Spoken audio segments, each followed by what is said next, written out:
folks, your OS Reviews. You're watching our video first look and a quick review of the Nokia Lumia 1520. This is one of the largest Windows phones that you can pick up currently, and although it's slightly outdated by today's standards, it still packs a punch as if you're looking for a Windows Phone phablet. It has since been updated to Windows 10 Mobile automatically. There are two versions that you can find on the market, one which is for AT&T service here in the States, and another which is the international unlocked version, which includes wireless charging out of the box.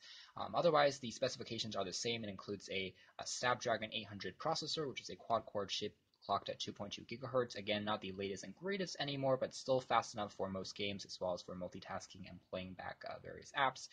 So it does quite well still. It has 2 gigs of built-in DDR3 RAM, which at the time was cutting edge, and also included a 20 megapixel PureView camera on the back, which is also still very good in terms of specifications. It allows you to snap shots in high fidelity as well as play around with those settings in terms of editing them using the Lumia suite, which has now been replaced by the Microsoft suite. So otherwise, you have a 6-inch TFT IPS display on the front here, which is very vibrant and bright, and it has a full 1080p HD resolution.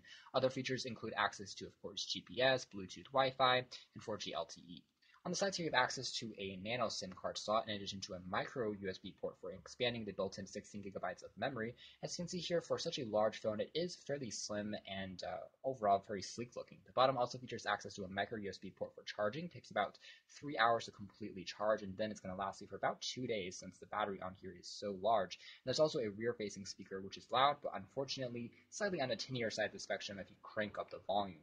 Of course, the PureView camera here is outstanding and also includes a dual tone LED flash on the very top here. This is a one-piece phone, so the back is actually not removable, so that's something to point out. It does come in a few different color iterations, and otherwise you have access on the sides here to power on-off switch, as well as a dedicated key for taking shots with the camera, so it does act as a dual stage autofocus key as well, which is interesting. There's also dedicated volume control and a 3.5mm headphone jack on the very top. So the layout here is pretty standard, and again, it resembles the early days of kind of Nokia's design, starting from the Nokia N9. It kind of carried over here with that slab, ultra-modern form factor with that polycarbonate frame, which means it's one piece of plastic, so even if you chip it, it's still going to have the same color on the inside, and it hides wear and tear quite nicely. The top features access to a camera for video conferencing. There's also the Nokia logo and a earpiece, and of course you have all the gestures that Windows Phone has now incorporated, including double tap to wake. And there's also going to be an always-on clock displayed on the bottom here, just to show you notifications and the clock at a quick glance.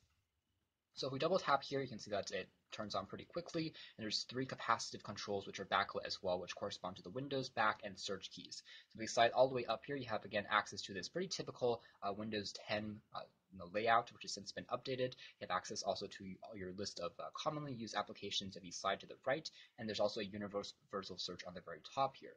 The drag down notification drawer has seen significant updates since the days of Windows 8 and Windows Phone 8 and Windows Phone 7. There's now access to things like more options for turning various features, including wireless features, as well as launching the camera, Bluetooth rotation lock, cellular data, mobile hotspot, as well as using the phone's LED flash as a flashlight, so those things can all be accessed a bit more easily now. Some of the other features that you'll find on here, which is quite handy, especially as a phablet, is one-handed use. So if I tap on the Windows key for a few seconds, that shrinks down the screen and essentially makes it easier to use if you're holding this phablet using just one hand.